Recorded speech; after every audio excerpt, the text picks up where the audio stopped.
immigration guidance and so on that you are all very well aware of. It's much more fluid than that. That's its context, that's its basic nature.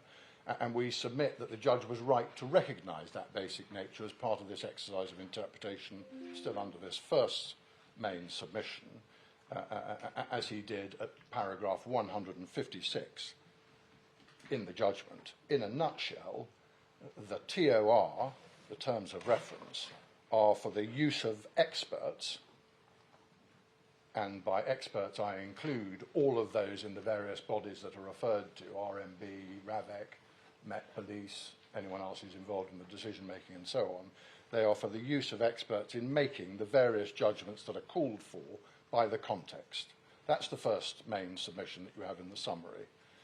The second of them, I read that briefly just so that those who are listening can follow the argument. The second submission is that there is nothing to suggest that the terms of reference are designed to make provision that must be followed and cannot be departed from, or have exceptions created, or that a bespoke process that is judged better to serve the ends of the decision-making, applying the guiding principles in the TOR, cannot be done. There's nothing to suggest, to put it a slightly different way, that they were intended to operate rigidly, inflexibly, and without the ability to tailor decision-making and its processes to the facts of the case under consideration.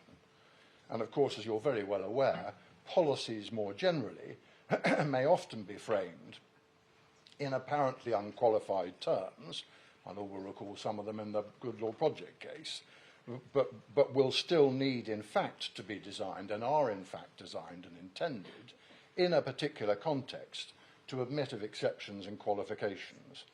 Sometimes that is because it is necessary, in public law terms, to ensure that whatever policy or guidance you put out doesn't fetter your discretion. That would be extremely problematic if you were operating under a statutory regime, as you know. Here, we're not operating under that sort of regime, but it makes the position a fortiori. We're operating under royal prerogative, where there aren't, as it were, those statutory framework controls. Well, can I just ask you this? We said at paragraph 59 of the Good Law Project case, we do not find there is a duty to comply with the 8 policies. You remember the 8 policies about WhatsApp messages and so on. Is there a duty here on RAVEC to comply with this terms of reference? My Lord, the answer to that question is yes, as long as you understand what it means and what it's intended to mean. That's why I start with interpretation. We're not running a species of non-justiciability argument.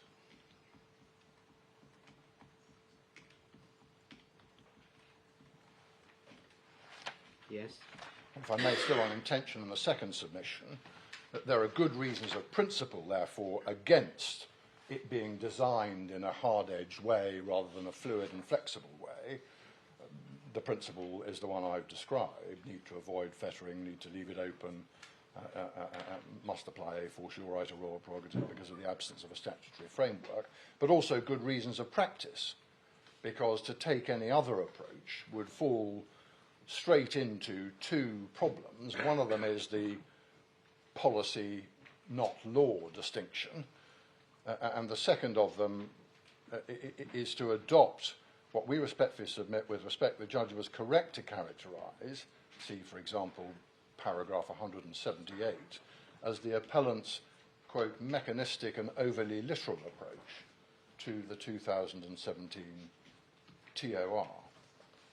Still on the same theme and the final point under this second submission, it is not surprising, we submit, that documents such as this, such as the 2017 TOR, do not specifically address all cases.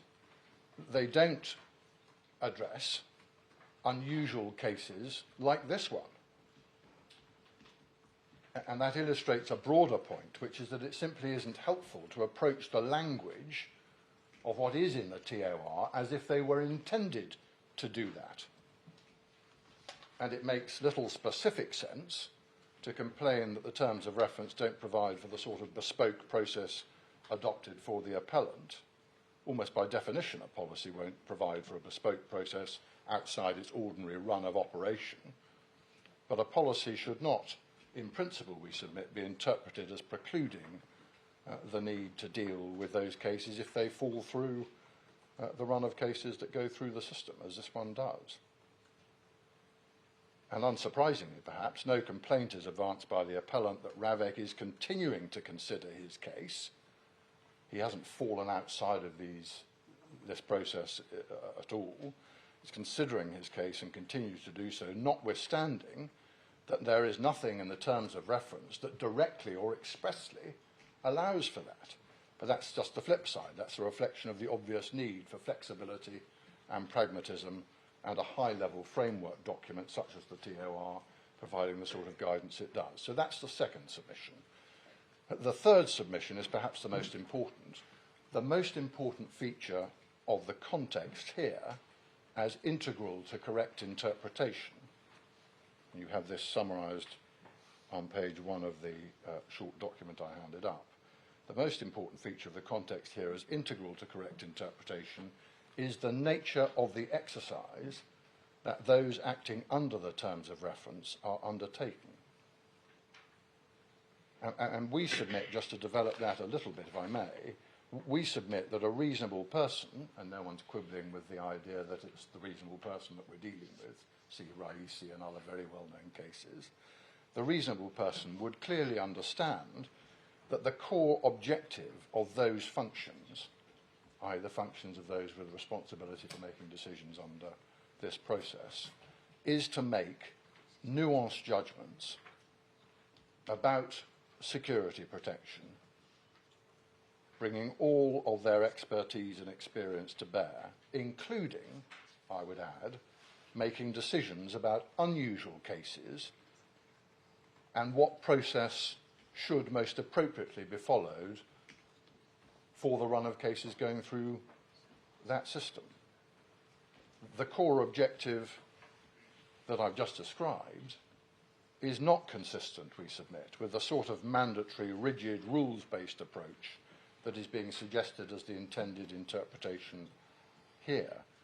And at paragraph 158 in the judgment, the judge recognised that the subject matter at issue and the expertise and constitutional responsibilities of the relevant decision makers were relevant to the task of construing how this policy was meant to work, how it was intended to operate, and the nature and the scope of the things that it was intended to permit. He also found at paragraph 175 and 178 that the terms of reference fall to be read in a more nuanced way by reference to, as he put it, the significant knowledge and expertise in the highly specialist area with which we are concerned of our witnesses, including the unremarkable proposition at 175 that, as he put it, they can be taken to have a thorough understanding of the Ravek terms of reference, a point which accords with the principles we looked at yesterday from Hopkins Holmes. As you will recall, I don't go back to that. So this context, including this objective, is, we submit, entirely unlike the sort of cases and the sort of policy that the courts were considering in other cases, including in particular the immigration context, which forms a large part of my learned friend's cases relied upon. The judge correctly noted at 159 of the judgment the absence of any statutory context. This is an aspect of the royal prerogative. There is no statutory framework. But it's not just that technical legal distinction, as it were. It is the very context that I've just described which distinguishes and renders inapplicable and unanalogous cases from those very different contexts. That's the third proposition. You're going to tell us how they're inapplicable. In other words, which parts are inapplicable and which parts are applicable from immigration cases that have been cited on the other side. My Lord, I am, and I'm going to come to that particularly when we come to consider good reason, what does it mean, how does it work, and all of that.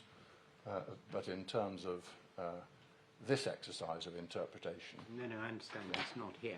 It's not here, but I will come back to it, I promise. The Munjaz line and all of that, I'll come to them, of course. Fourth proposition, In such a context, it isn't just, as it were, flexibility isn't just neutral. There are positive advantages in not having the terms of reference as rigid rules, but rather as guiding principles to be applied flexibly to the circumstances of particular cases. The prerequisites, to go back to the very basics, the prerequisites for considering inclusion within, as it were, those cases that Ravek considers are set out in Mr. Hipgrave's first statement at paragraph 25, supplemental bundle, page 85, all of which is confidential, so I don't... But the problem slightly with that submission is that actually over time the terms of reference and the evaluation criteria have become more prescriptive, not less. Well, my Lord, they may have become in certain respects more detailed. My submission is that they haven't become more prescriptive, if by that you mean they've gone closer to being rigid rules than being flexible guidance. They do seem to have much more content as time progresses. We saw in 2008 there's one side of a sheet of paper written in rather mercurial language, and now there's pages and pages of things. My Lord, none of that I deny. My submission is that it doesn't affect the essential nature of them. Okay. It simply provides more detail, not an alteration of nature. Right.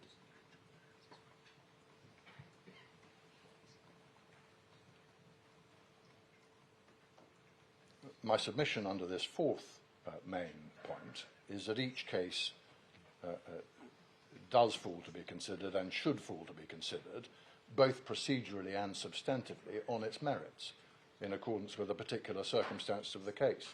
And there's nothing to support a case that bound Ravek through the terms of reference into either identical processes or still less identical outcomes in relation to particular fact patterns that might appear. There's no dispute on the evidence. I made the point clear yesterday. I confirm it. There's no dispute at all that, for example, RMB risk analysis is indeed the usual approach in the usual case, and that the role of RMB may be thoroughly important in the usual case. But there was nothing about the appellant's announcement in January of 2020 that he was to step back from his role in the royal family and live most of the time, at least, abroad, that was usual. It was, to use the Latin, I know we're not allowed to, but to use the Latin, it was inherently sui generis. In other words, it was a category of its own. It was a unique set of circumstances. That's the fourth proposition. The fifth proposition focuses on the particular language, which my learned friend's submissions all at least drifted a little way away from, but I do respectfully submit on the skeleton at least form the linchpin of the argument. In such a context, will, which is the word used in paragraph 20, as you'll recall, of the 2017 TOR, will, not maybe or can, does not even suggest that it was intended to create an obligation of some kind. You'll recall that in paragraph 20 of the 2017 TOR, the will word was all under the heading of key tasks. So it was simply describing a task or function rather than being in the form of something that creates mandatory obligations.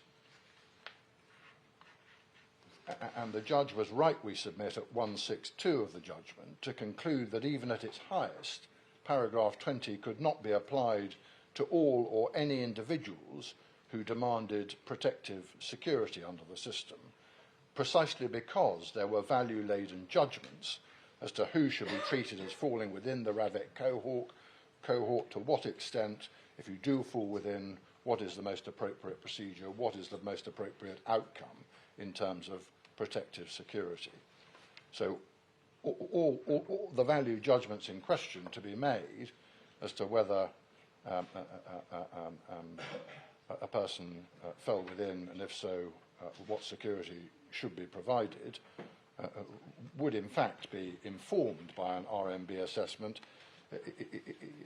That's the question. Would it be informed by an RMB assessment in circumstances of the exceptionality of the appellant's case? And we submit it isn't appropriate to refer to RAVEC as it were exercising a jurisdiction in a strict sense. What it does is to simply make discretionary, value-laden judgments as to the appropriate and proportionate use of public funds to provide protective security to royals and VIPs where that's justified in the public interest. That's the essential nature.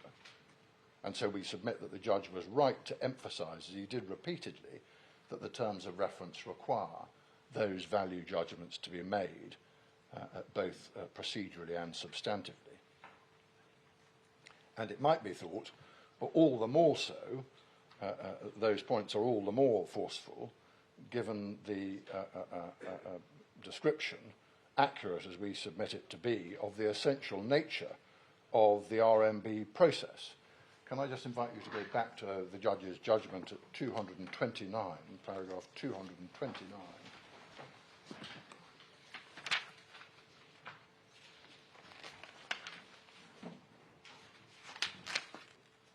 Starts at page 158. And his description of it, accepting a submission that I've made, is at the top of page 159. It is an analytical tool.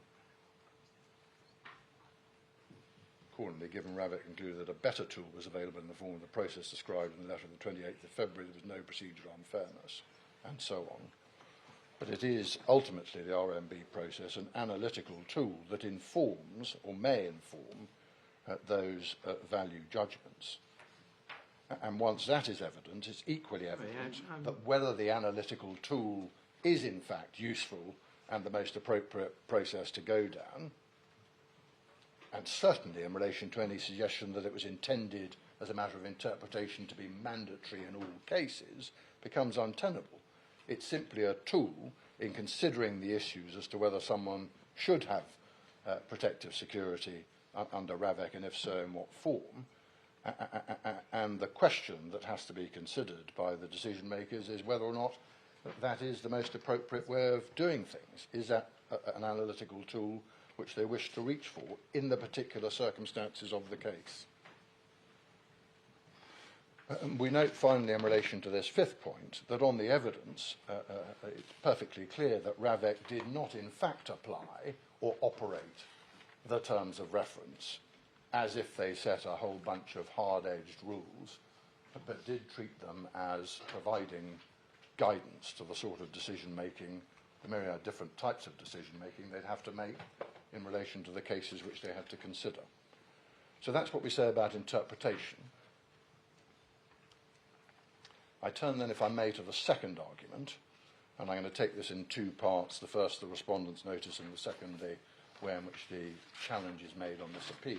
I mean, you, despite all that, which I understand, you accept, I think, that the proper interpretation of the terms of reference is that an RMB analysis will be done before a decision is taken.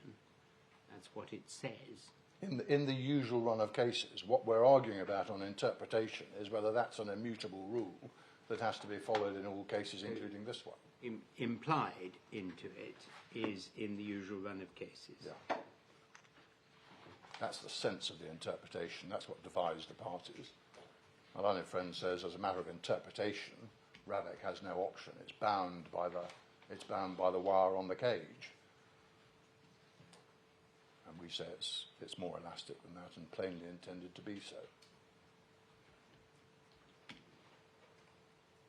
And do you say, as I think I put to Ms. Fatima, that your case was, well, this is not, this kind of exceptional case is not mentioned in the terms of reference? Well, I do, and I made that point, I hope, clearly during the submissions. But it's a very important point for a variety of different reasons. From the perspective of interpretation and the debate that I've just described between the parties, it's important for this very specific reason, which is that it illustrates that they're not intended to cover all fact patterns going through the process. If they were intended to provide, as it were, a complete and hard-edged code, couldn't do anything. Yep. Okay. That's the point for interpretive purposes. I'll come back to the significance of it at other stages of the argument, but thank you for the reminder. I hope I've made that point clear.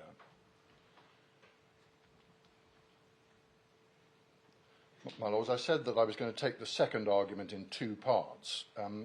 As you'll recall, the appellant's second appeal argument, as I described it yesterday, is that when considering the legal standard to be applied to the good reason to depart test, the judge was wrong to show respect, says the appellant, to the primary decision maker, to recognise that there was no statutory context and to place weight on that and to draw on the analogy with the Thameside duty. But essentially it's a submission that says wrong to accord respect to the expertise and experience and democratic accountability and so on of the primary decision maker. That's the appellant's case, but there are logically at this stage two different points, and the first logically is the respondent's notice point, which is if you get to this stage and you're looking at the reasons to depart and the wrong, whether there's good reason to depart and so on. I don't want to be difficult or take you out of your course, but I do want to unburden myself of a thought. Yes. I know the court shouldn't have thoughts, but I've had one. Better to unburden sooner rather than later, perhaps. Probably, so that we don't... I want to know what your submission is and Ms. Fatima's submission. It seems to me, at the moment, that it might be the case that we are asking the wrong question, because what I would suggest is that if there is, let's assume, a liability for this policy or failing to follow this policy, and that's obviously subject to everything we've said and its true meaning and so on, the question is whether the authority has failed to follow the policy as interpreted by the court without good reason, and that it might be said that the question is not to be split up in the way that both sides seem to want to split it up into two questions: whether the authority has failed to follow the policy as interpreted by the court, and secondly, whether there was in fact a good reason, which is what leads you to make your respondent's notice point about the second question. But if you ask the question, which seems to me to be actually the question, has the authority failed to follow the policy without a good reason, then that answers both sides of it, and you don't get into irrationality or not, because that has all the nuance that you need, because you will give whatever deference is due on a sliding scale depending on the kind of decision maker, and you'll look at the failure within the context of the interpretation by the court. And I was struggling with this in putting to Ms. Fatima yesterday that she was breaking this all down into too many boxes, and that public law is not about boxes. It's about seeing whether something has gone seriously wrong in the administration of government, and if it has, of course, there will be liability. But it's not about having some sort of flow chart of decision making where you ask question one, and if question one's yes, you go to question two and question three and question four, and you come out with an answer which may be totally illogical. And this business of breaking down good reason and failure to follow the policy into two separate watertight compartments, I balked at that, and I wondered what your submissions were about whether. My Lord, I have, if I'm allowed to have sympathy with an intervention from the court, I have some sympathy with that, and of course you will appreciate. I'm sure I need sympathy. So yeah, no, but I have particular sympathy, if I'm still allowed to use that term, and yes. a particular sympathy with the idea that public law is not about boxes, and it asks sensible questions in context with a view to seeing whether something has gone seriously wrong. So I don't mind that. The difficulty perhaps is that one does sometimes have to judge what it is at the very base level a policy means. And that does relatively frequently arise as a matter of public law. That's why the line of authority based in Raisi is set as it is. So you have to start with what the policy is requiring you to do on its face. That is a logically prior question. So although there may be some capacity to merge that principle recognised in public law. I think you're missing my point. Well, then I'm sorry. I'm not suggesting that Raisi and what the policy is not a separate question. Right. What I'm suggesting is that when you come to compliance with the policy, the question is not just have you failed to comply with the policy, but have you failed to comply with it without a good reason? Well, my Lord, I think we both agree that that is the right question. Yes, but it's only one question. And I think we both agree that it's only one question. But then that's absolutely But you fine. still have to answer. I'm afraid there is a but. I'm sorry to push back. You don't say it's a rationality question, the failure to comply question. I don't say that the failure to comply question is a rationality question. I say the judgment of whether or not there is good reason to depart if it means a particular thing. And then you do break it down into two. Then I do say that as a matter of public law, when you are assessing good reason, there is a straightforward choice, which is not an unfamiliar choice to public law, particularly when you take into account human rights cases, which is a particular issue for the court to determine for itself, or is the relevant issue an issue which is for the primary constitutional decision maker to take, subject only to public law control through rationality?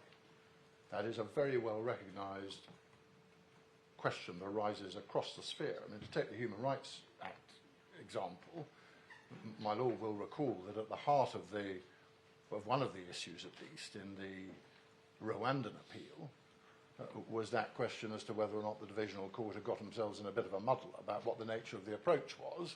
And the muddling question was, had they decided, in effect, that they should be asking whether the Secretary of State was entitled to reach certain views which smacked of rationality, or was the correct approach, as my Lord and the Supreme Court ultimately found, that because this was a human rights issue, it was well established that this was a matter for the court to determine, ultimately, as the decision maker. And I do submit that that type of issue does arise here and hasn't yet been determined. In other words, when you're assessing the good reason, may ultimately be a very, very fine dividing line, because we say that even if it's good reason for the court, there's still a question about how the court goes about doing that, and respect is integral to the how question. So there may be a very fine line between these two, but at least in principle there is a distinction between an approach that says good reason is a matter of rational judgment for the Secretary of State on the one hand, and good reason is a matter of objective decision making for the court, and we would add brackets, applying the correct approach to that question, which involves according proper respect if there is expertise in play. So that's why I've divided it in this way. My Lord, can I mull on that as I make the submissions? I ought to give you the submissions anyway. So yes, no, give me the submissions. I think a bit of mulling is due, because to accept that you ask the question in an incomplete question, which is have you failed to comply with the policy, does risk muddling everything up. Yes, because actually the whole thing is to do, the deference question is on a scale. Yeah. Depends on what context. Bit of it you're talking about. Yes.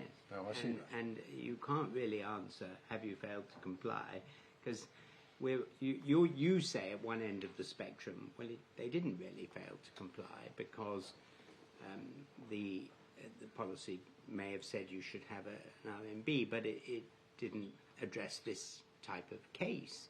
At the other end, they say this is a black line policy. Yeah. You have to, but you can't answer the question of who's right without considering who's applying it and what deference and what deference you give, yes, and who understands the policy and all the stuff. And so, in the end, if you put it into watertight boxes, you are prone, I think, in public law to get the wrong answer. Now, everybody, that's at the moment where I am, and I'm not sure I'm not sure it benefits either side, actually. I think it's just A question better way of looking at analytical approach. it. I think it's a better analytical approach. That's what I'm putting to you, and My lord, yes. if I'm wrong, of course I'll be correct. No, my lord, you're not getting, as it were, total pushback. I just wanted to Well, take time to see think if there about were see if there were facets that needed to be thought about. Because I don't, I mean, this is an important case. We don't want to get it wrong. No. And we don't want to knee-jerk. It's, it's something where it does actually raise. The only point which is new, I mean, the rest of it is factual, perhaps, and normal public law, but this is a new point, I think, the question of the test to good reason. Only Lady Hale had something to say about that in the Court of Appeal, and she wasn't upheld in the Supreme Court. Yeah. My lord, yes. But listen, I Okay, respect on you see go, your I'll thoughts shut there. up. Can I, for the moment, as it were, because that's how I've structured the submissions, as it were, with recognition that the issues may bleed, you may need a composite approach, it may at least help to have the way in which the arguments, if you did spit it out, worked before you, so you can see whether there is, and if so, to what extent that overlap. I'm not going to do what some judges do, which is think their idea is the only idea in town. You carry on, make your submissions as you planned, and just have a think and give me your considered view at the end of it. Thank you. Thank you. So on the respondent's notice point, if we're there, if this is the right way of looking at it, if it requires a separate analysis, we submit that this is a question, whether there's a good reason to depart, is a question for the rational judgment of the authority here exercising its prerogative power. The basic principles, before I come to the submissions that you have on page 2, which I will develop again in the way that I did with the first heading. We're now on page 2 at the top, good reason, rationality, standard. You've got the 6 submissions there. But just before getting there, clear the ground. The basic principles are well established. Policies are not law. Policies may have legal effects. See Good Law Project, My Lord's Judgment, paragraph 63, Authorities Bundle, page 996. Those legal effects may include the principle that an individual may have a public law right to have his case considered under whatever policy has been adopted, and that is Mandalia, you saw yesterday, para 31, Lumba, para 26, per Lord Dyson, Authorities Bundle 323. However, having regard to the wide array of contexts in which policies of various kinds are adopted, policies, guidance, what's in a name, it is not the case that every policy or provision within a policy will attract that right. That was the public law development, as it were, that recognition that flowed out of the Good Law Project case, paras 55 to 56, Authorities Bundle, page 994. But none of those basic principles directly, at least, answers the question as to the standard that will be applied in assessing whether the decision maker lawfully decided that it did have good reason to depart from the policy. And that's the point at which I jump into the 6 submissions in the summary document. And the first of them is that from first principle, whether or not an authority has a good reason is to be assessed by reference to rationality, because the choice to depart from a policy is the exercise of a discretion. And the public law principle is that exercises of discretion are, as to their substance, subject only to the high hurdle of rationality. And the entitlement, just to develop that a bit, the entitlement of a public authority to depart from a policy for good reason is both a reflection that a policy is not law, and not to be interpreted as if it is, and that it will generally be the case that a policy must not operate as a fetter in the exercise of the statutory power in question, which is the most common form of discretion that one has. So they positively cannot, as a matter of public law, shut the door, whatever the terms of the policy, to the possibility of an exception, and they therefore have to they will therefore have to decide and consider whether or not to make an exception. And that's a classic exercise of discretion. And it's a classic exercise of discretion in that public law sense, because the constitutional underpinning is the same. It is the executive and not the court which has the function of deciding whether it's appropriate to apply the policy or to do something different, to make an exception, to react to an unusual set of circumstances in a particular way. And it's the executive, not the court, which is accountable for that decision-making. So that's the first submission. The second builds on it, which is that the decision whether or not to depart from a policy is a classic exercise of discretion, not materially dissimilar from the exercise of discretion involved in how to apply the terms of a policy. So application of the policy in a particular case is a matter of discretion, and the latter is well established to attract the rationality standard. We know that, for example, if you take up electronically or physically the authorities bundle and go to page 898, tab 22, I'm after Lord Reed in the Begum case.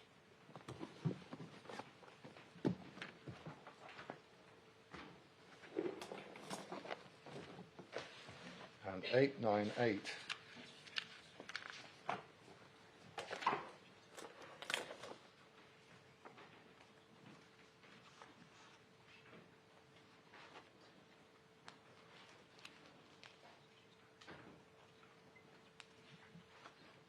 you see para 124 by the letter C. Can I just invite you to read that? Particularly that second half. On the other hand, the question of how the policy applies to the facts of a particular case is generally treated as a matter for the authority, subject to Wednesbury. That is most obviously the correct approach, whereas in the present case, the application of policy expressly depends on the primary decision-maker's exercise of judgment, if she's satisfied that doing so would expose individuals to a real risk, is the example given. And can I invite you also, in that respect, to have a look at Lord Bingham in the Mullen case, at paragraph 12. That's in Authorities Bundle 1, tab 4, page 129.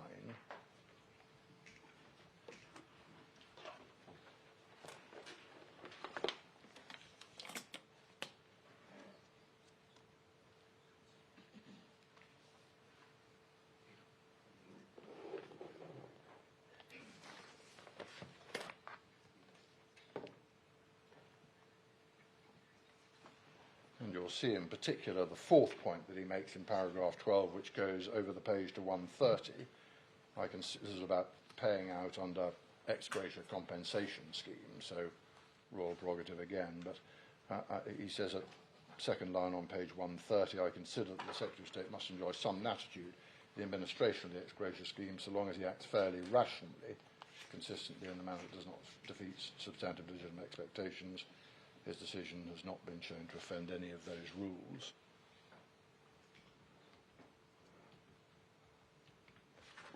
And we submit that that approach, those principles, apply all the more so where the nature of the judgment in question is not only a fine one, but necessarily involves the potential for predictive evaluation and national security in a context such as this. So that's the second submission. The third submission is that the judge was right at 159 to note that the point in question, should there be a departure, if that's the right way of looking at this, should there be a departure from the terms of reference in the context of the RMB, in other words, we don't need an RMB process prior to the decision in question, that question was very, very close to a complaint of a failure to make adequate investigation or inquiry on a Thameside basis. Indeed, that was part of the way in which the case was put below. Thameside, as you know, requires the Secretary of State or the authority, the public authority in certain circumstances, to conduct reasonable investigations to inform themselves prior to making a decision. And that's the nub of the allegation here in relation to the RMB.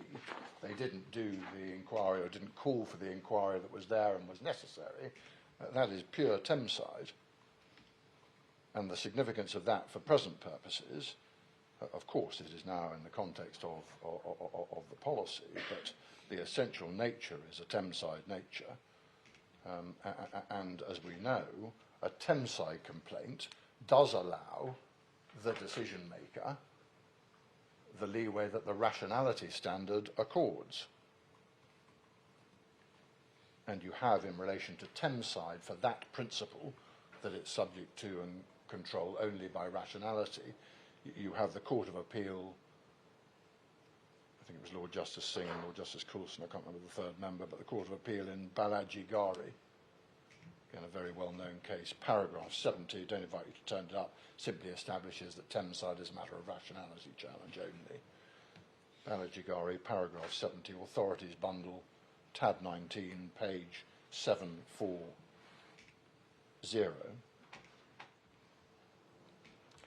The fourth submission refers you to an authority that was handed down after the judgment by the Lady Chief Justice in a case called the Secretary of State for Justice and Snedden.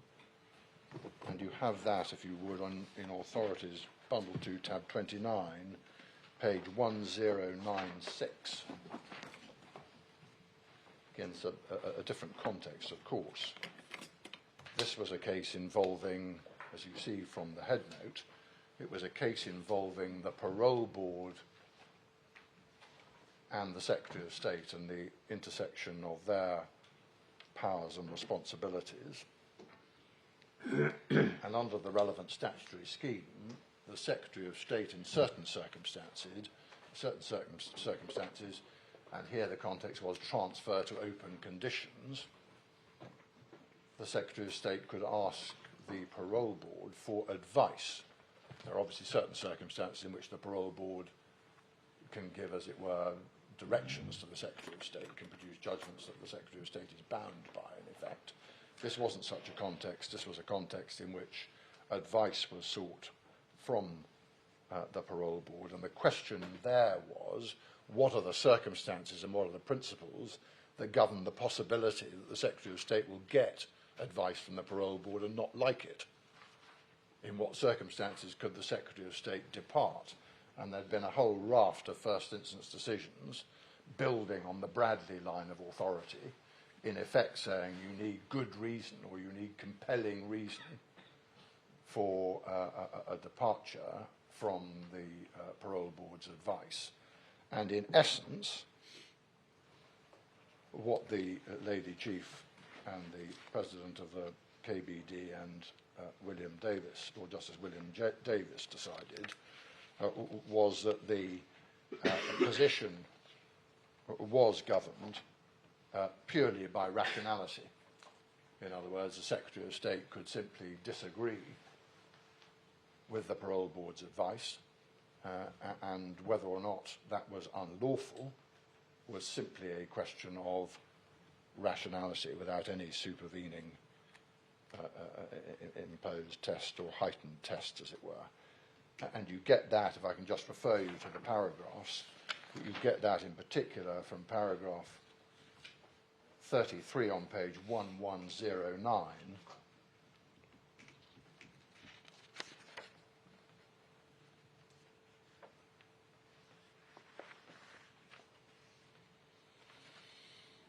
Can I invite you to read 33 down to the end of 37?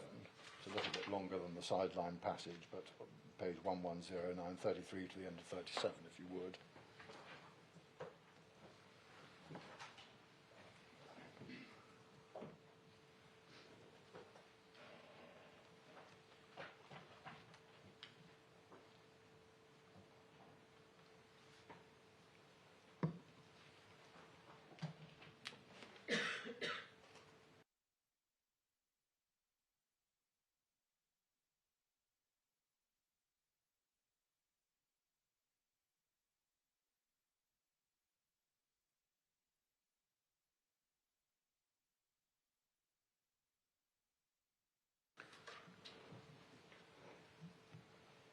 and then the disposition of the case in effect at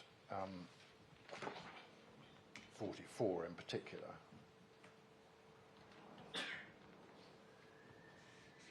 '44 and 45, perhaps, if I can just invite you to read those. Sorry, just give me the paragraphs. 44 to 45, my lord, so sorry. Thank you. 4 ones in a row, 1111. Thank you very much.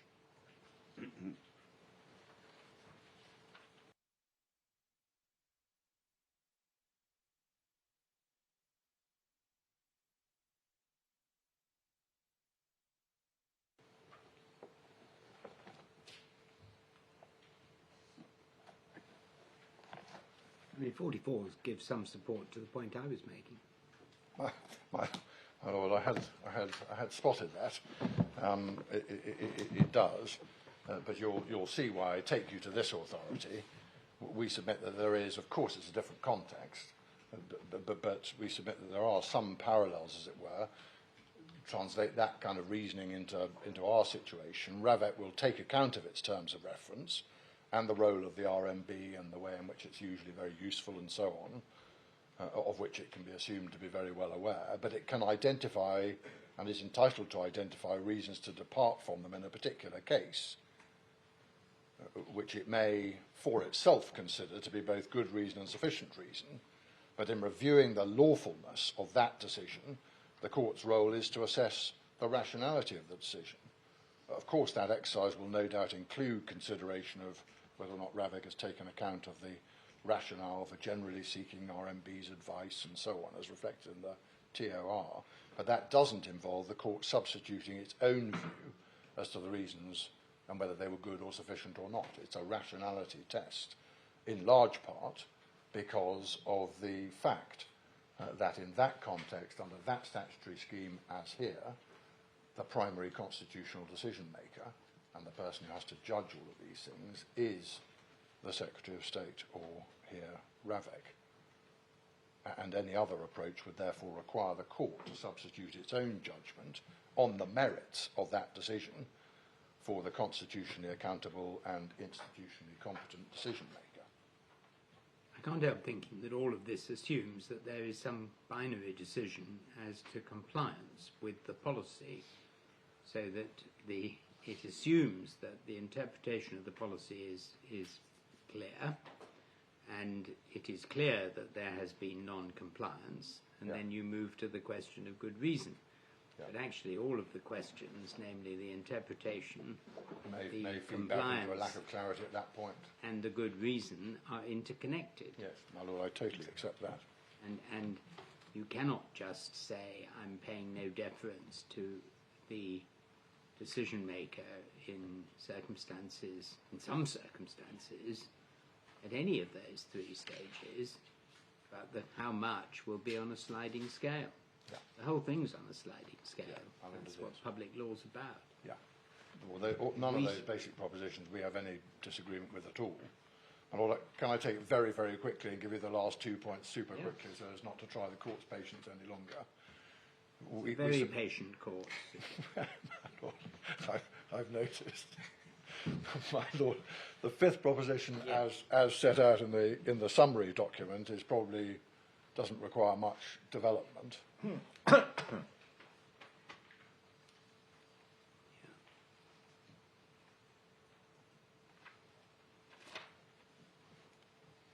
And we thoroughly endorse the point that is made by my lord and the position here about the overlap between the various boxes that we're considering analytically. I mean, if one takes this issue, is it for the court to decide good reason, or is it a matter of rationality controlling the decision of the primary decision maker, versus it's for the court, but you have to accord lots of respect because that's entirely obvious for reasons I'll come to in a moment, and I've already flagged. That distinction becomes very, very fine, and it becomes particularly fine once one recognises that rationality itself exists on a spectrum. And so the intervention that rationality permits as a matter of public law is not itself fixed or immutable. It is reactive to context. So there are certain circumstances which are particularly anxious, where rationality itself as a principle will attract greater and more intense scrutiny. So that's the fifth proposition. The sixth proposition is that Munjaz does not provide binding authority rejecting rationality. I wanted to make three short points by way of development of that. You'll recall the bits my learned friend took to them yesterday. I didn't go back to them in the interest of time, particularly Lady Hale. But the submissions are these. The statements of principle in Munjaz and in Lady Hale's judgment in Munjaz particularly are consistent, we submit, with either approach. In other words, either for the court or rationality. She is simply making the point that intensity of review varies depending on subject matter. And that's something which is a good point when applied to rationality. It's very familiar under rationality that intensity of review sits on a spectrum, as I've indicated. In that case, it's to be borne in mind. In other words, in Munjaz, the courts were dealing with a very different argument, and the argument was that there could be a decision to depart from the relevant policy for good reason or none at all. So you weren't really in a territory of review at all. It was more like a non-justiciability argument.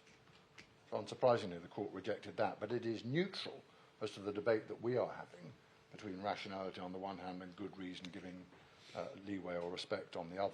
It's also, for good measure, dealing with a very different context, a very anxious context involving the detention of mentally vulnerable persons, their patients, and its own particular statutory context. I do want to emphasise that, because this shouldn't be sidetracked into a question as to whether or not there was an obligation of some kind created by the statutory regime. There wasn't there, and no one's suggesting that there was. It doesn't turn on whether or not there's a statutory obligation of some kind.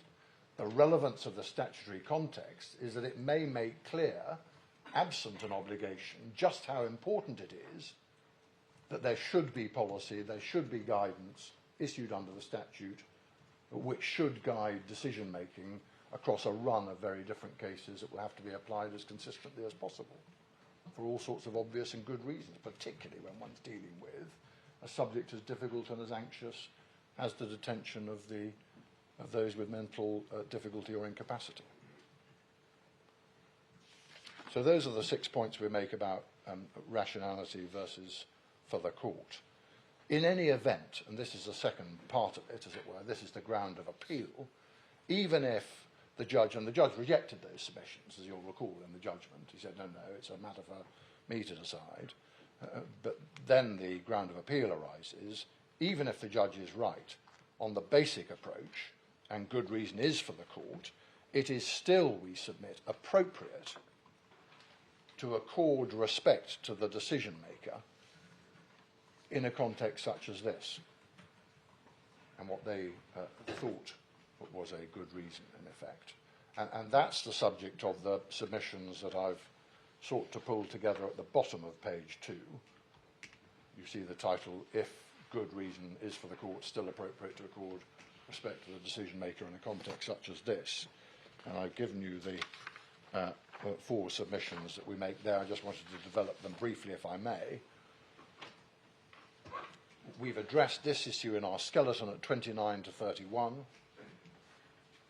and we submit ultimately that the fineness of the distinction between this approach and rationality is recognised correctly by the judge, and it may be that this goes to my Lord the Master of the Rolls' points about breaking down the boxes, but as he concluded at 158 of the judgment, it doesn't matter which one is right, because you've still got the same outcome. It leads inexorably to the same outcome, whichever way you look at it. The particular point here, however, is that he was also right in 158 to recognise that the expertise and constitutional responsibilities of the relevant decision makers was relevant to whether there was a good reason, and in particular, he was right to hold that the judge must not substitute its own value judgment so as to violate the principle of separation of powers. Our context, I emphasise, has almost every feature that has been identified as leading the courts to respect and accord the widest respect to decision-making of the primary constitutional decision-maker in a context such as this. And just to give you 4 or 5 points to make that good, Ravek, as the delegate of the Secretary of State for the Home Department, is the democratically accountable decision-maker. If the wrong decision is made, echoing that famous postscript from Lord Hoffman in the Raymond case, after the Twin Towers had been attacked, as you will recall, if the wrong decision is made, the fallout from that comes to the Secretary of State. She is the democratically accountable decision maker, and Ravek is operating for her. Ravek is able to draw on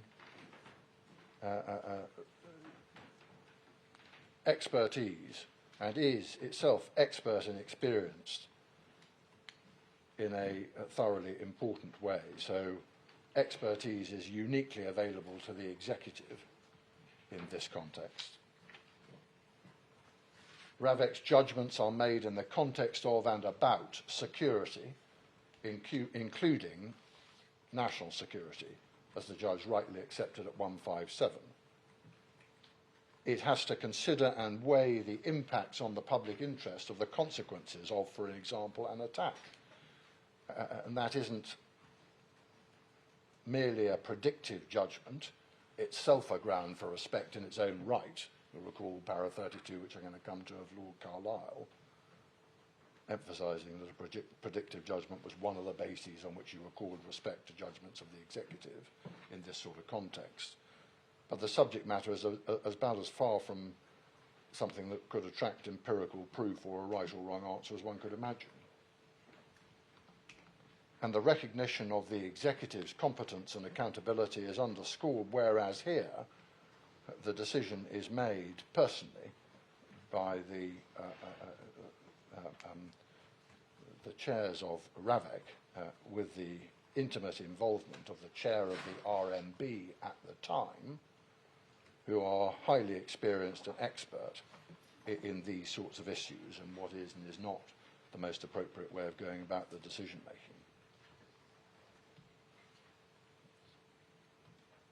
And I emphasise that the decision in question is that of the independent chair of Ravek personally, not his officials, him personally. And he set out his experience very clearly in paragraph 3 of his first statement. I don't invite you to go back to it, it's in the supplemental bundle at page 35, paragraph 3 of Sir Richard's first statement. Extensive experience. Former chair of the Joint Intelligence Committee, permanent secretary of the Cabinet Office with responsibility for security, and by February 2020 been chair of Ravek for over a decade. This is a decision maker who knows how Ravek works, who knows how security decision-making within government works, who knows the merits and demerits of the RMB process, and what Ravek will need to do inside and out, back to front. It's hard to imagine a decision-maker more acutely familiar and better placed to form his own view as to what process will best enable Ravek to take the decisions he's envisaging will be required in future in the context of the unique and unusual circumstances of the appellant. And the judge evidently and correctly took the same view. See the first sentence of paragraph 175. And as you will recall from the 2017 terms of reference, paras 3 and 4, it is the chair who is responsible, and it is the chair who owns the risk, as it's put. In other words, it's the chair who is front-line responsible if Ravek gets it wrong.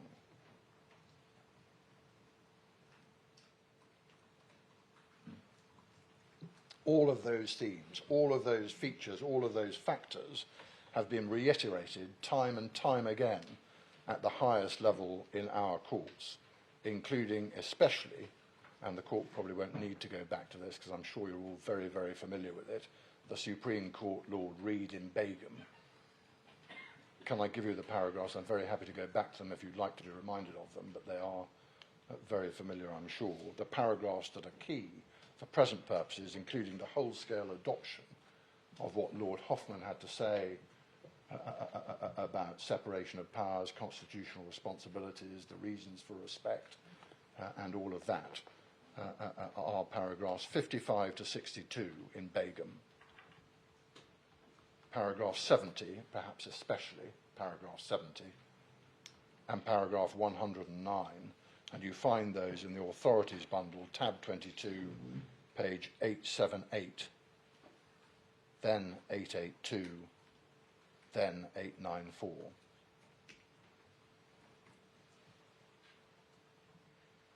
And I emphasised that the predictive nature of the judgments involved was a feature in one of the reasons for according respect, alongside the deeper constitutional reasons for that. Can I just invite you to go back to Lord Carlisle just to remind you of the sentence, sorry, of the paragraph that I think at one point my learned friend might have been going to refer to, and then decided belatedly that it was either not necessary or that she didn't need to, but I think you probably ought to see it if you can face it. Lord Carlisle, it's paragraph 32. I think she took you to some earlier paragraphs, but 32 is really the pull together of the earlier analysis, including his pretty much whole-scale adoption of what Lord Hoffman had said in Raymond, but he brings it together in paragraph 32 on page 513 of the authorities bundle. And again, I'm not going to read it out because it's quite a long paragraph. Can I invite you to read the whole of that sideline passage?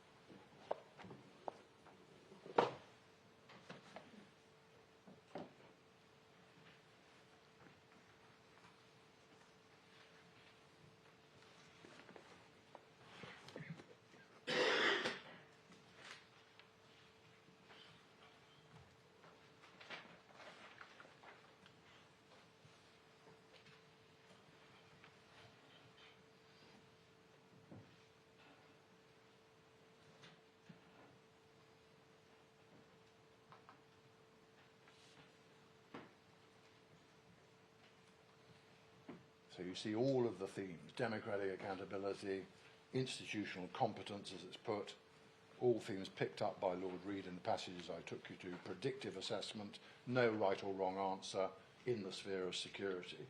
So para 32 is the key paragraph in Lord Carlisle, and he returns at least to the predictive theme in paragraph 46, if you flip forward to that on page 521, making the point, amongst other points, that, as he put it, the future as a foreign country, as L.P. Hartley almost said.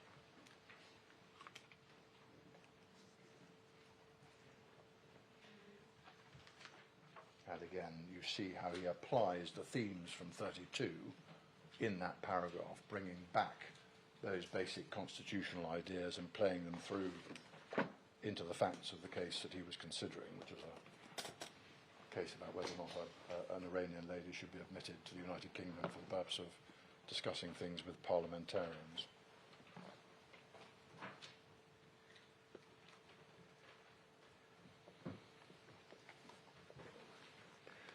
I emphasise, because my learned friend referred to, and I'm not quite sure what she was seeking to make of the Rwandan litigation, but she referred to it, but I emphasise that, as Lord Carlisle itself makes absolutely clear, because it was a case under the HRA about Article 10 rights, and I emphasise the point that respect is to be accorded for all of the reasons that are identified by Lord Sumption and by Lord Reid in Begum subsequently, even in an HRA case.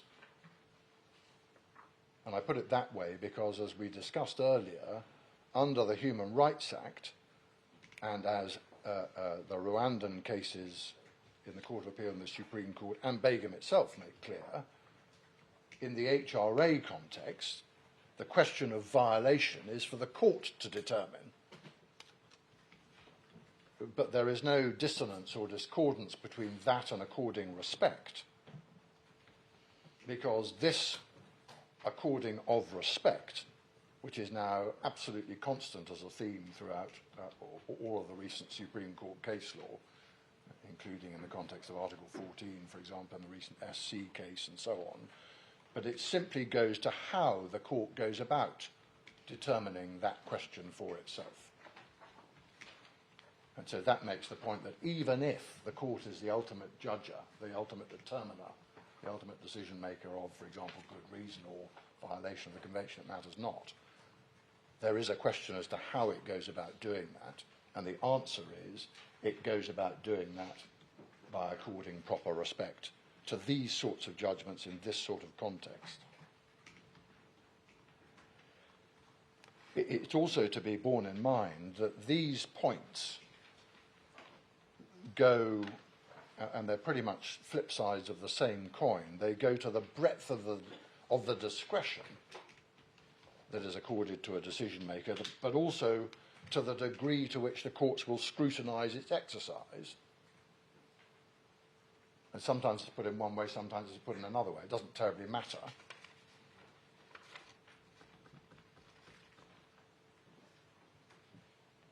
But it is to be borne in mind that it applies to both of those things.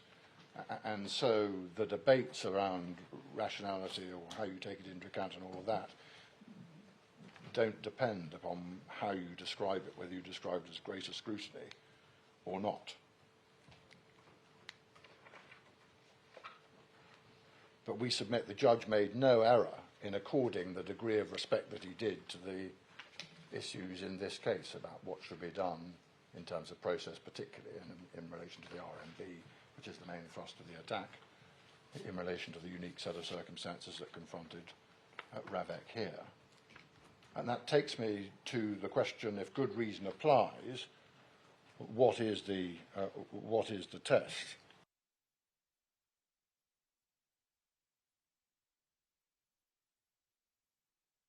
We submit that the answer to that question is a question, as ever, of context. Perhaps it goes back again to my law breaking down the boxes. We're not locked into some equation as a matter of general principle between, for example, what might be a good reason and what might be a compelling reason, however expressed, whether you use the Lord Hope language or you don't, whether those adverbs apply or they don't. It's necessary to appreciate that the description of the test is essentially a reflection of the respect due to the decision maker's judgments. In a context where high respect is to be accorded for all the reasons I've gone through as here, on all of the grounds I've indicated, the nature of what amounts to good reason is heavily influenced by their nuanced judgments to which respect has to be given. And what in truth my learned friend is doing by the constant repetition of the Lord Hope mantra is to narrow that without directly confronting its constitutional and principled underpinning. She seeks to narrow it by use of those language and that mantra without regard to the significance of their expertise in relation to this question. Of course, once one recognises that context is all and context will shape what the nature of the good reason that is required is, how intense the scrutiny is, however you want to put it, it becomes entirely unsurprising that there may be other contexts and other cases in which a more exacting standard is required, or in which a heavier good reason, if I can put it that way, may be required. It's just a question of context. So the citation of Munjaz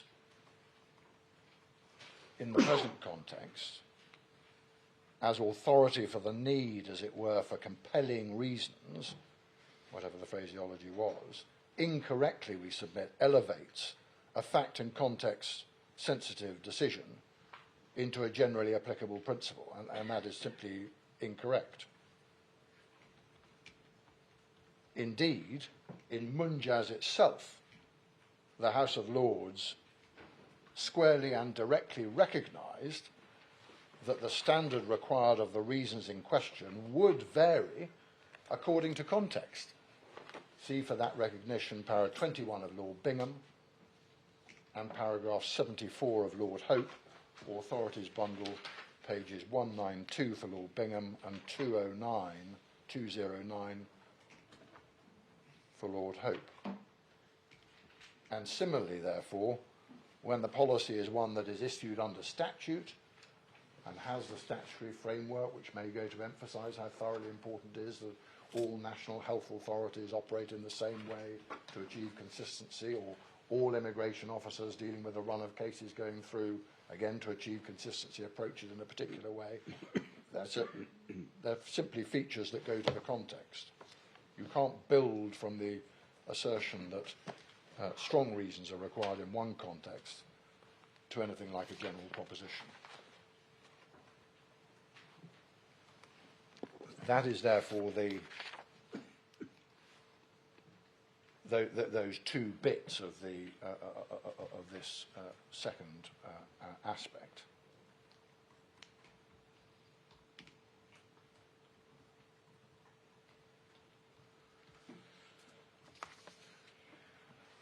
Would you just give me a moment? I just want to check something on the wording, a sensitivity question on the wording.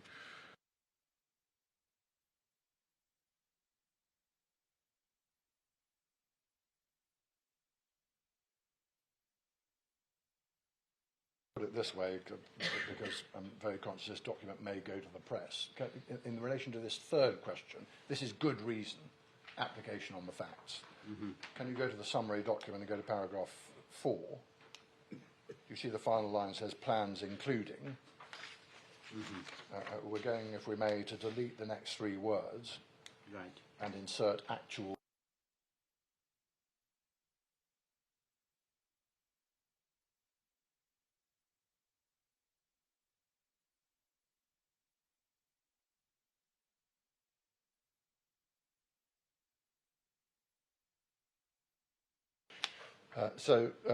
You have the basic submissions there. This addresses the question, was there good reason to dispense with an RMB assessment? We've dealt with it in our skeleton 33 to 38. The judge carefully analysed both the contemporaneous evidence, which he'd gone through in enormous detail in the earlier part of his judgment, and the witness evidence. His analysis is principally on this issue at 166 to 173. And the upshot is that the good reason, as we submit it to be, is that the appellant's case and circumstances were sufficiently unique that the most appropriate way to take the protective security decisions in relation to him would be by using a bespoke process to consider the particular facts and circumstances applicable at the time. And we make the 4 submissions that I've set out in, or the 6 submissions that I've set out in the summary. The first of them is that it's critical to recognise the nature of the decision in question. Again, this is going to come as no surprise. As the Master of the Rolls noted, the decision was made in unique circumstances where the appellant had stepped back from royal duties and decided to spend most of his time abroad. The question was what to do about that in terms of protective security. This was not, I emphasise, treated as a case in which Ravek was no longer involved or didn't have jurisdiction in some way. It was considered with care. And the conclusion was, the February decision, which is what is being challenged, was that he would not continue to be treated on the same basis as before, so would not necessarily get all of the protective security that he had before, but that it was more appropriate not to make a once and for all decision, but to evaluate in the future, in the light of future situations, when he would be present in Great Britain, so as to assess the risks and so on then.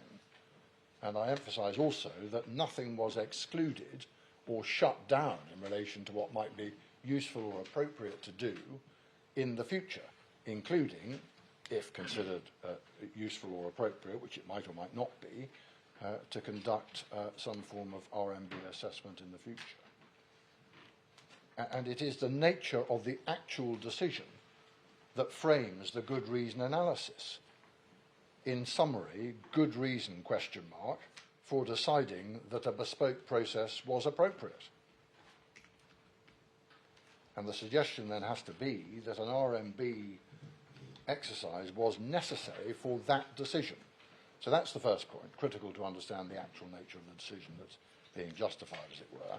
Secondly, the decision required consideration of a unique set of circumstances for which no provision had been made, even in the guidance provided in the terms of reference.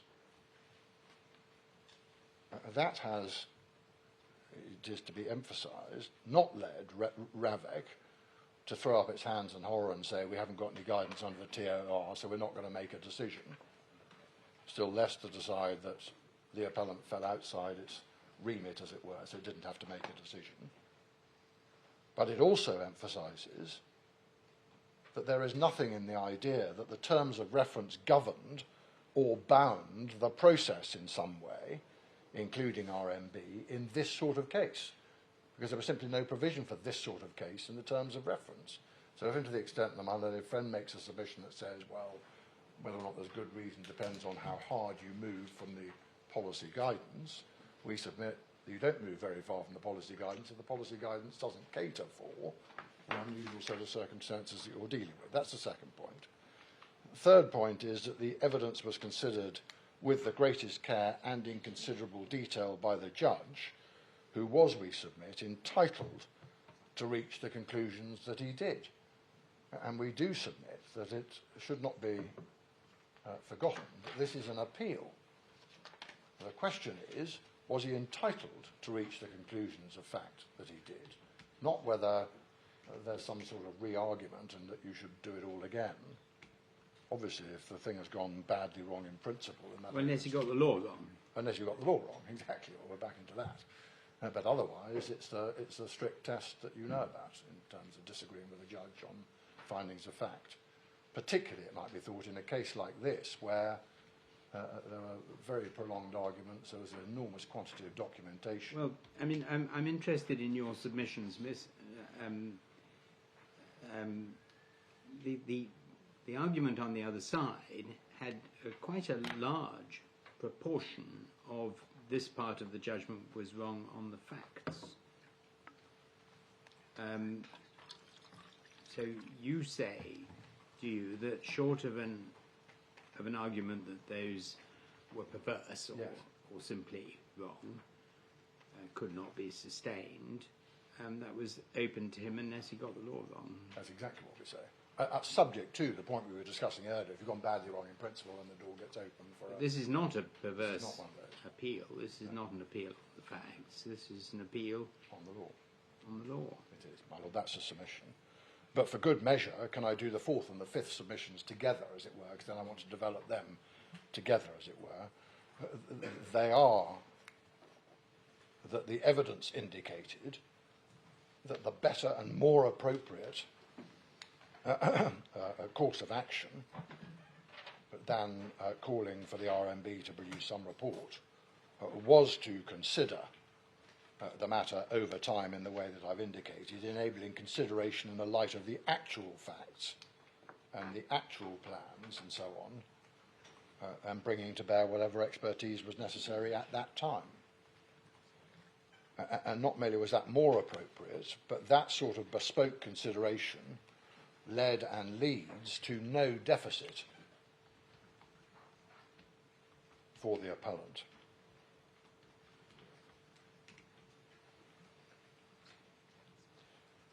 And I wanted to develop those together, as it were. No deficit, we submit, from the nature of the bodies or their consideration of the issues, threat and vulnerability in particular.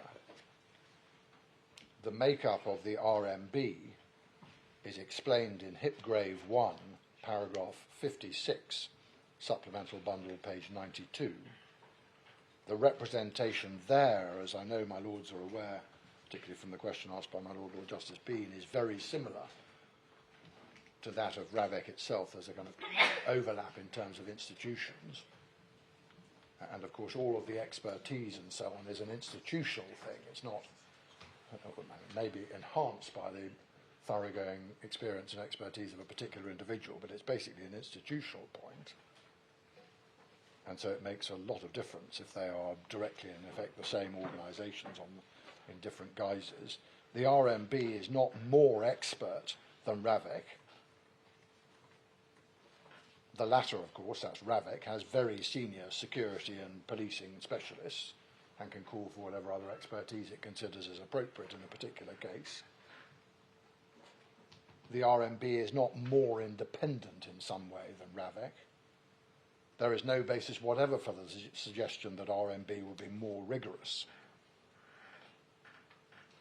On the contrary, the basis for the bespoke approach was that it had positive advantages from a security and risk assessment point of view, because you'd be doing it on the basis of an actual set of facts.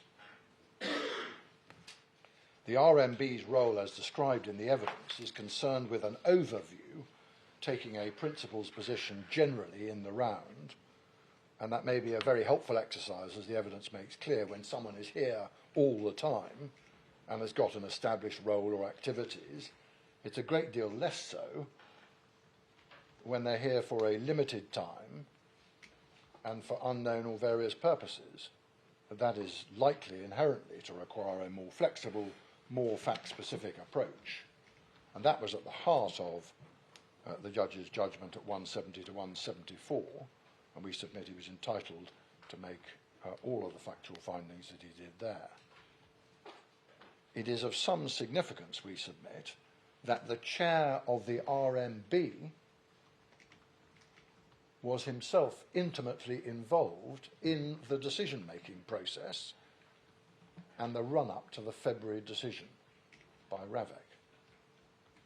One can see that from the various exchanges in the email correspondence that the judge has assiduously set out in enormous detail, and one simply does the basic exercise of identifying from the paragraphs I'm about to give you in the judgment the extent to which there was communication about the thinking as it developed between and involving the chair of RAVEC and also the chair of the RMB.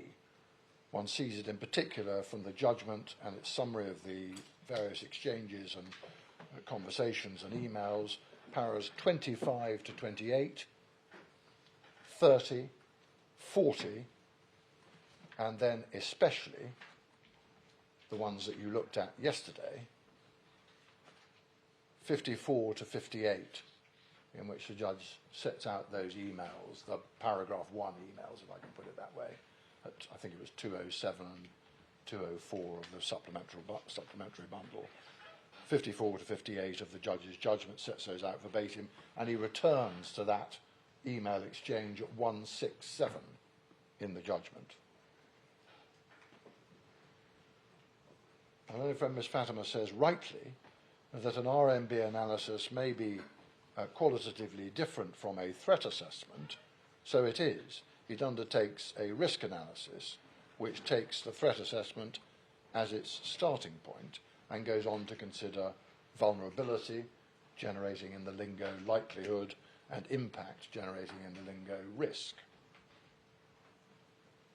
But that is precisely what RAVEC did. Mottram 2, Sir Richard Mottram's second statement, at paragraphs 24 and 32, supplemental bundle 151, expressly confirm that the key steps in the normal process were fulfilled.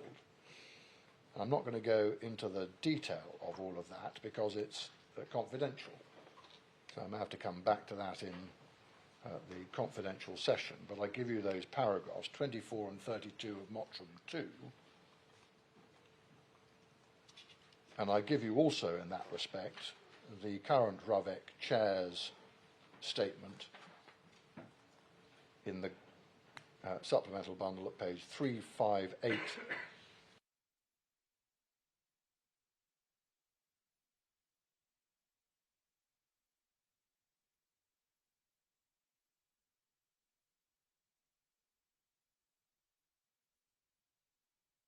suggest it may be better to put it at the end of the supplemental bundle. When you get there, can I invite you to go to, for this purpose, to 24 to 38? For the purpose of this point, and again, that's confidential, and so I don't want to go through that now. So the point we draw from all of this is that the basis for the decision-making and the bespoke approach being adopted was that it had positive advantages from a security assessment point of view, not the least of which was that it would be focused on actual facts in the future. And I note again, it wasn't shutting down anything in relation to the consideration of future facts, including, as I say, it may well not be, but a consideration of whether or not an RMB analysis might be useful. And the view of the chair at the time, Sir Richard, was precisely that the bespoke approach was positively better for informed protective security decisions than an RMB analysis. And indeed, all of the witness evidence, all of it, is to the same effect. You recall, just give you some references, you recall the level of experience of Sir Richard, Mottram 1, paragraph 3, I gave you the reference already, supplemental bundle, page 35, chair of RAVEC for over 10 years, intimately familiar with the processes and nature of RMB assessments and their context, as well as their suitability for the appellant's newly changed circumstances. See also in that respect the views of the current chair, paragraph 22. See also Sir Richard's first statement at paragraph 77, supplemental bundle, page 57, mostly confidential, but ending with the words that the bespoke approach was, in his view, a flexible and tailored approach, better matched to the claimant's revised circumstances.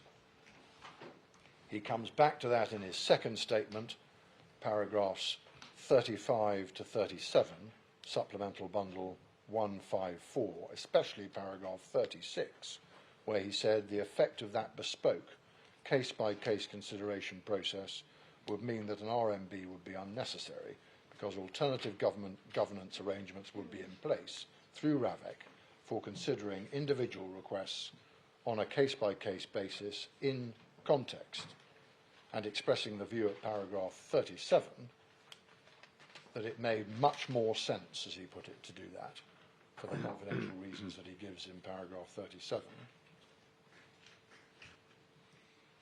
And as he put it in 39 in that same statement, it was more appropriate and more useful to both RAVEC and the claimant to carry out the bespoke consideration of each request as and when it was required and in the particular context of the case.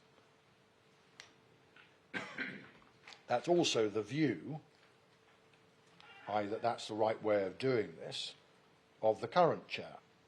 See the witness statement of the current chair at paragraph 20,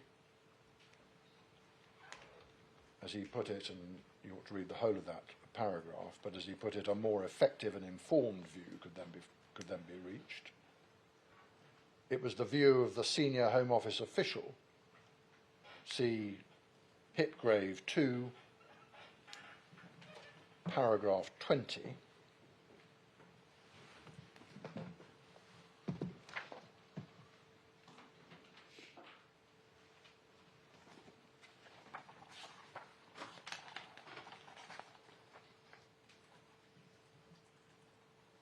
I just invite you to take that up, page 163 in the supplemental bundle.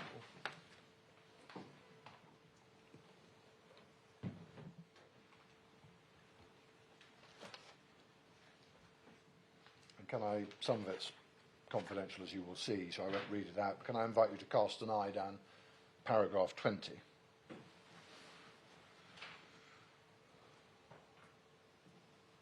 Setting out the detail as to why he concludes that it would enable a better and more informed process, as he puts it.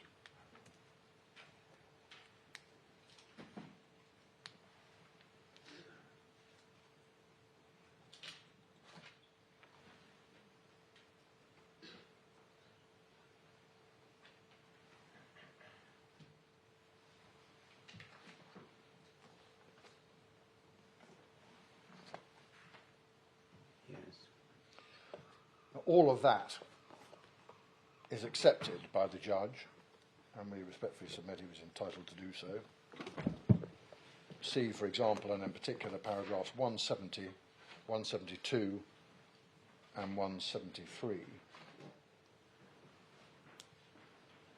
And I emphasise, and I do it on the basis that this was a point that the judge was well alive to, see paragraphs 85 to 92, reflecting Mr. Hipgrave's evidence. That's 85 to 92 in the judgment.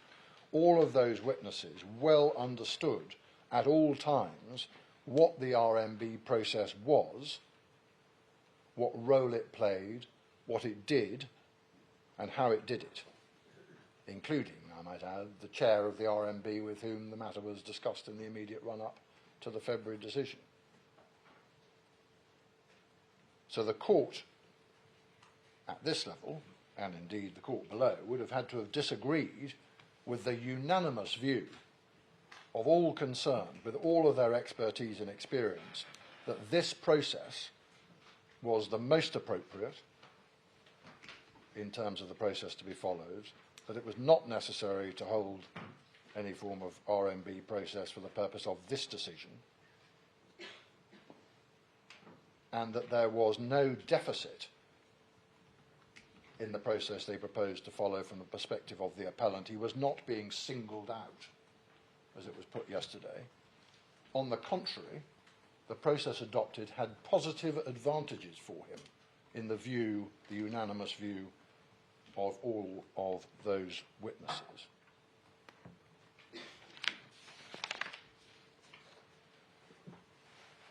I wanted to pick up finally on this aspect, the point about weight.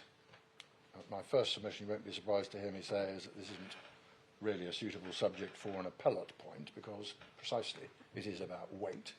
That's a matter for the judge. There's nothing perverse about his approach. The judge, this is about the ex post facto, does it correspond to the contemporaneous documents, all of that.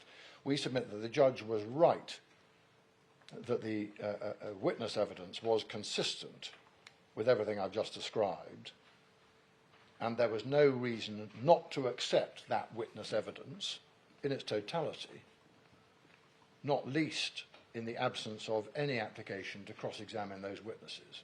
See paragraph 177 of the judgment.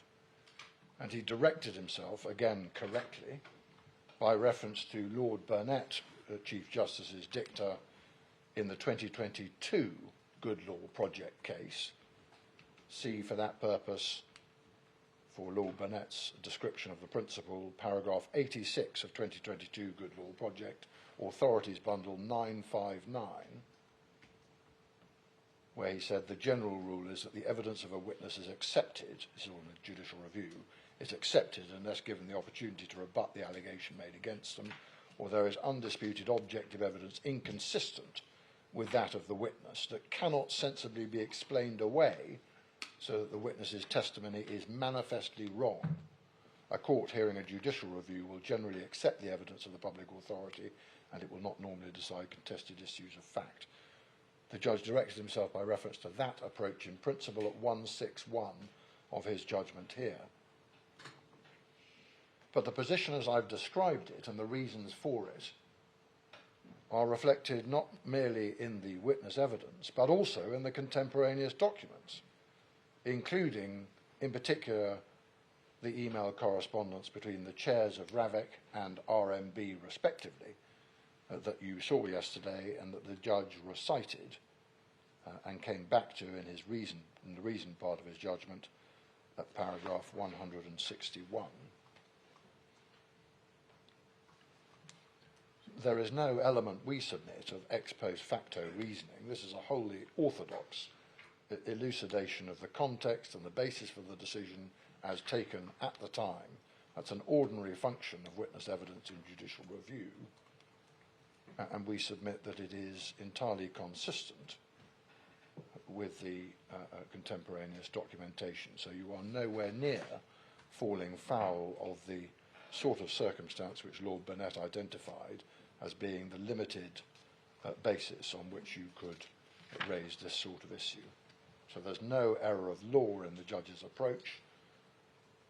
and there is no basis whatever to conclude that his factual conclusions were perverse or that he should have given different weight to the witness evidence, which appears to be the way in which it is, in brackets, impermissibly, close brackets, put by my learned friend. Finally on this, the within the cohort debate that my learned friend sought to raise by reference to Mottram 1, paragraph 14, we respectfully submit that that is a non-point. It's a non-point because at no point did anyone suggest that the appellant fell outside Ravek's need to consider his case. They considered his case and they continue to consider his case. But as importantly, given that this is an appeal, the judge spent no time on that distinction. He did not find that the terms of reference didn't apply because the appellant fell outside them. Indeed, on the contrary, he assumed, correctly we submit, that they did apply, bracket, in his favour.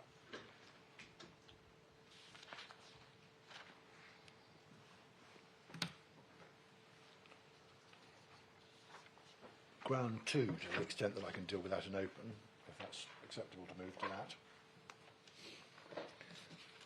We haven't, I'm afraid, given you call submissions in summary form in the document on ground 2, but the reasons for that I hope will be relatively obvious.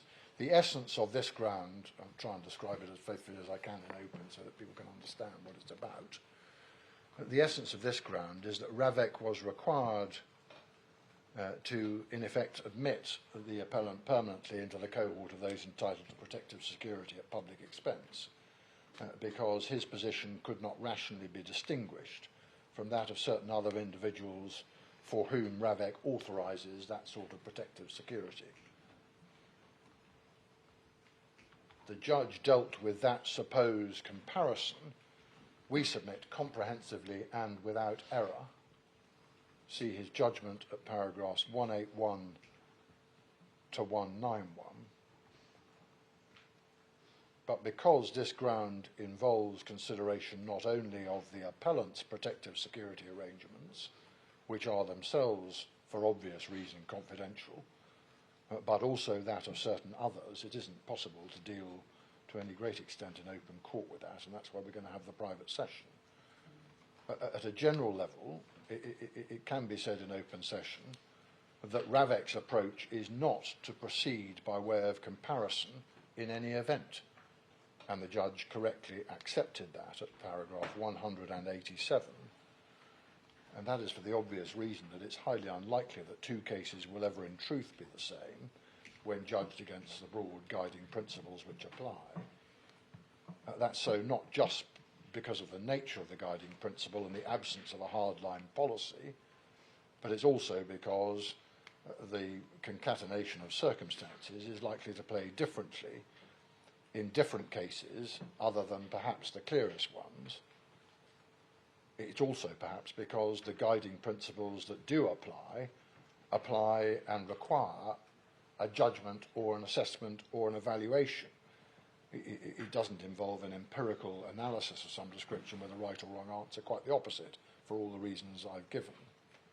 And those features, we submit, lead to the position described in the evidence. The decisions by Ravek are not made on a comparative basis or by seeking to analogize to others. See, for example, I don't invite you to turn it up now, but see, for example, Hipgrave 1, paragraph 31, supplemental bundle, page 86. Hipgrave 2, paragraphs 12 to 13, supplemental bundle 161. The current chair's statement at paragraph 9, and Sir Richard's second statement at paragraph 8, supplemental bundle 146. So the approach involves an individual assessment in all of the circumstances of that particular case.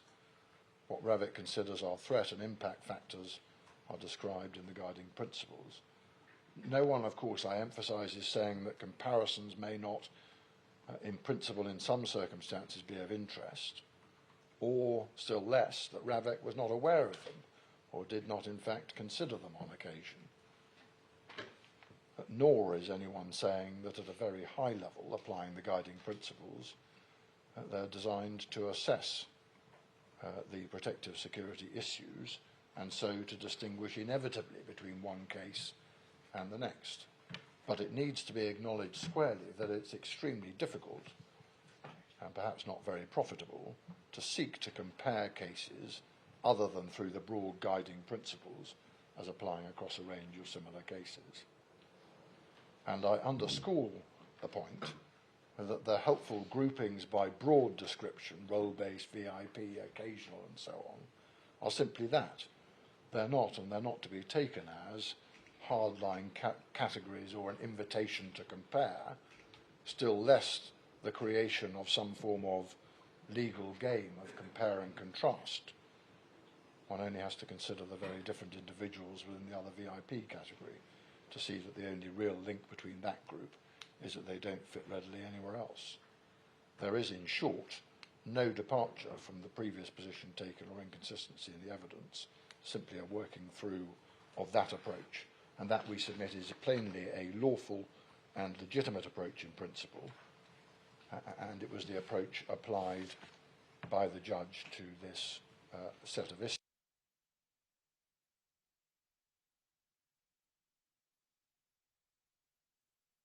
So, in conclusion, then, we submit there is no proper basis for challenging the decision that bespoke assessment was appropriate. That was a position that RAVEC was entitled to take, a view that the chairman was entitled to reach. What mattered was the question of substance as to how they were going to deal with this unique set of circumstances. And to that issue, they brought to bear all of the expertise and experience that you're well aware of. So, my lords, those are my submissions in opening. I'll come back particularly to ground 2 in the private session, the closed session, but I may also want to pick up a couple of other bits related to ground 1, including, for example, ground 1D, but I'll come back to that if I may in private. Have you got a revised timetable for from here on in? In other words, how long, Ms. Fatima, are you going to be in closed before you hand over to Sir James? Well, my lord, I'm hesitant to estimate because I don't know the questioning I'm going to get, but based on my notes, I think I should be able to do it in 45 minutes. 45 minutes. And then, Sir James, you're going to take your hour. Well, my lord, I might do. If she's shorter, I'll try and be shorter. We'll Try and be shorter if you possible. can. Okay. So we can say, can we, then there's a reply, I think, in closed, a short reply in closed. So it should be an hour and a half, say, 2 hours max in closed, and it's now 12:15, let's say. Yeah. So we should be coming back at 3:15 into open, or 3:30, something like that. Yes, there may, I don't know what my friend's positions will be, but I suspect that I shall be very, very, very short in that revised Closing. opening session. Yes, okay. So that's for the benefit of everybody who is now going to leave. We will rise for a very short moment in order to allow the court to reassemble with only those who are allowed to be here in closed. Thank you.